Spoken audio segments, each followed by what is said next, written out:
Ibu, bapak, saudari-saudara, rekan-rekan muda, dan adik-adik sekalian dimanapun kalian berada, bertemu kembali dengan saya Romo Tino SSCC di dalam catatan pesiarah. Cinta bukanlah teori, tetapi kumpulan aksi.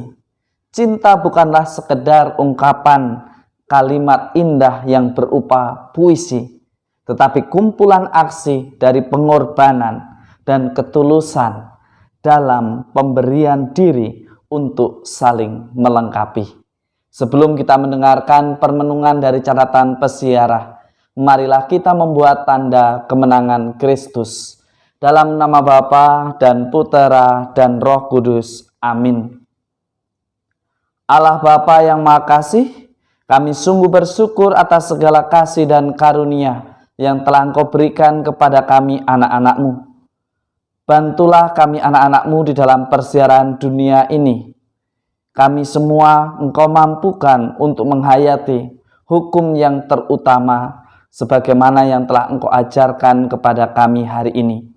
Demi Kristus Tuhan dan pengantara kami. Amin. Ibu, bapak, saudari-saudara, rekan-rekan muda, dan adik-adik sekalian yang terkasih dalam Yesus Kristus, di dalam surat kepada orang di Ibrani, di sana digambarkan bahwa Kristus sebagai persembahan yang sempurna, oleh karenanya ia disebut sebagai Imam Agung. Ia mempersembahkan dirinya bukan karena kesalahannya, tetapi karena semata-mata ketaatannya kepada Allah dan juga atas rencana keselamatan manusia dari belenggu dosa.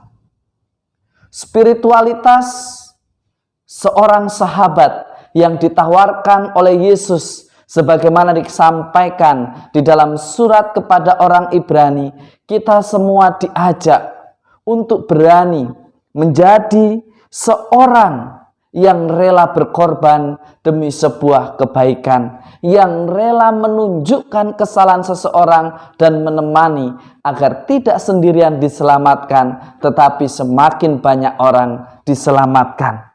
Sebagaimana dikatakan di dalam Injil Yohanes bab 15 ayat 13, tidak ada kasih yang lebih besar daripada kasih seorang sahabat yang memberikan nyawa untuk sahabat-sahabatnya. Di dalam kitab Ulangan, kita bersama juga diingatkan mengapa kita hendaknya mencintai Allah dengan sepenuh hati. Pertanyaan ini patut untuk kita refleksikan dan kita renungkan. Mengapa demikian? Mengapa harus dilakukan sebagai orang beriman? Karena Allah sendiri yang lebih dahulu mencintai Anda, saya, serta kita semua.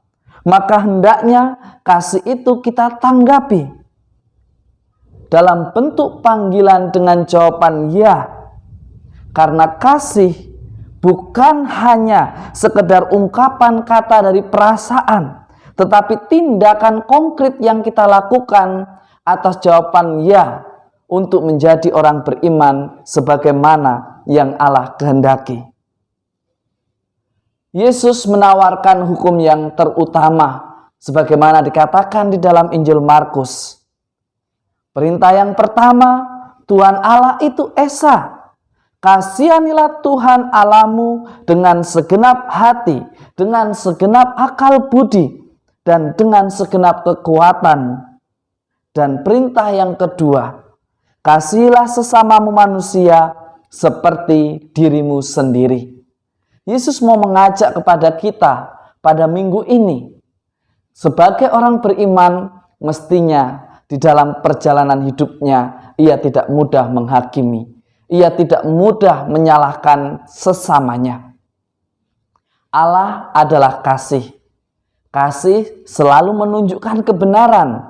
Kebenaran ditunjukkan agar kita bisa membantu dan menolong serta mengarahkan ke arah yang lebih benar. Wujud kasih tanpa pamrih kita bisa wujudkan dengan mengasihi sesama, meskipun tidak identik dengan kasih kita kepada Allah, tetapi kasih kepada Allah terwujud bila orang mengasihi sesamanya. Jika Anda dan saya, serta kita semua mengaku diri sebagai pribadi yang mengenal Allah, tetapi tidak mencintai sesama, maka hambarlah setiap nilai kegiatan iman kita dalam persiaran hidup kita. Menjadi pertanyaan untuk kita refleksikan bersama. Sudahkah kita menghidupi iman kita dan mengasihi Allah kita di dalam kehidupan kita sehari-hari? Semoga berkat Tuhan senantiasa melindungi dan memberkati kita, Bapa, Putra, dan Roh Kudus. Amin. Cinta yang sejati sesungguhnya akan menjadi nyata ketika kita terluka, tetapi kita tetap berani mencintai dengan cinta yang sama dan menghadirkan cinta kasih Allah di dalam persiaran hidup kita. Semoga kasih Tuhan senantiasa melindungi dan memberkati kita semua. Selamat hari Minggu. Tuhan berkati segala karya dan aktivitas kita hari ini. Amin.